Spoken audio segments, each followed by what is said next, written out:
Welcome to the Investing Podcast presented by Tusk Media. This is Outsider Trading, an audio and video deep dive into the people, places, and things that we find most interesting in the market. Hey everybody, welcome back to the Investing Podcast. I am Andrew Hall. Joining me today, Ben Nye. Ben, how are you? I'm doing well. It's a nice long weekend. Very nice long weekend. We're here to recap today some of the earnings reports we got early from banks. We did a preview video last week. We also touched on JP Morgan, Wells Fargo, and Citi. So check those out. And we're also going to do recaps on all those stocks. Yep. So kind of bank week part two. And jumping right in, let's talk a little bit thematically about what we saw and what the read-throughs may be for the financial sector or even the economy in some instances. What really stood out to you about this early round of earnings? Yeah, so there were a couple. I mean, if you look at our first video, we were talking a lot about like interest rates and how that was playing a role. That wasn't a primary driver of a lot of these companies. It was, it definitely played a role in what they were talking about, but you weren't seeing them really pointing to something and saying, the interest rates are really driving our results, and we're so dependent on interest rates. If they hike, then we'll earn a lot more. If they don't, then we won't. Instead, you see a much more diverse set of factors that you're thinking about when you're going in and looking at these companies. And for the big banks, a lot of it had to do with trading results. They all had fairly good trading results in the fixed income space, especially. Interest rates were moved a little more to the side, basically saying, they're going to do what they're going to do. Right. We should have positive exposure to it, but it's not going to be a game maker. It's not going to change the year for us. The other thing was originations and loans and how that's playing a role. And it really depends on, what was interesting is that it really depends on the different sector that you're talking about. So I know we talked a lot about residential mortgages in the previous video, and we're fairly bullish on that. Right. That was, mortgage originations actually last year were just over $2 trillion. Wells was talking about this year thinking they're going to be only 1.5 to 1.7. And part of that, I think, is due to just refinancing versus new purchases. So that's probably going to be playing a role. And the last thing, of course, is CCAR, which is the capital review, or Comprehensive capital. Yeah, it has to be comprehensive, of course. Review, Yeah, something like that. Federal government, as it's very alphabet soup. comprehensive. Yeah.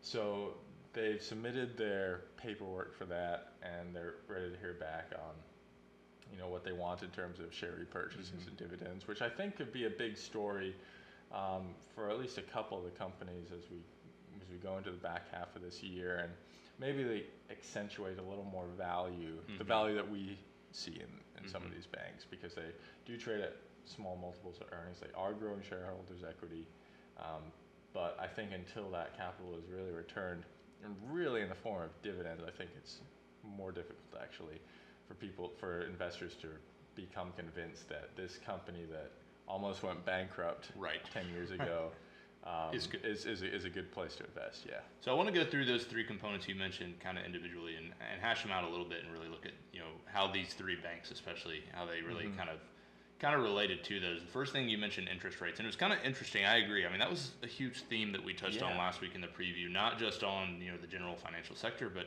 really kind of the whole economy. And we made the point that if you had told us that the market was going to be up 5 or 6% at this point in the year, up a little bit more than 6% for the S&P on a total returns basis for Q1. If you told us that and you said, hey, we're going to get a rate hike and kind of at least an implication that there's going to be one, maybe two, even three more throughout the year, we would have thought bank stocks would run away. As it was, they were basically flat heading into kind of these earnings announcements. But what was interesting to me is we did have an outlier in Wells Fargo, just in how they kind of anticipated interest rates and what they what they were thinking was going to be happening there. And what was interesting is really nobody really was impacted. Yeah. You kind of had this this big collective meh. Yeah. And it almost seemed like maybe this is what happens when year after year we're told rates are going to go up, they're going to go up, they're going to go up. Perhaps all of that was really priced into the stocks and also priced into expectations even on a more granular level. Do you think that really kind of played into it? Yeah, I think that's a great point, because when you talk about banks, you don't often model them on a discounted cash flow approach. I think in certain periods, people end up going to model it in a discounted cash flow approach manner, but for at least quite frankly, since I've been doing this, it's all been on price to tangible book, price to book. How much are they going to make on that book? What's their return on equity going to be? And those are the metrics you kind of look at. But if you take a step back and say, well, what's actually the value of this company? And if it's truly the present value of the discounted cash flows, which all conventional investment analysis would say, then whether or not the rate hikes are delayed 2-3 years, it's not going to have a huge impact on, 25 basis points isn't going to have a huge impact on how much the company earns and really how much the stock goes up based on it. And that's something that, when you think about a company like Wells Fargo, which again, we're going to do a recap video just on Wells Fargo, so check that out. That's one of those things where you start to look at the quarter that we thought was pretty black for them.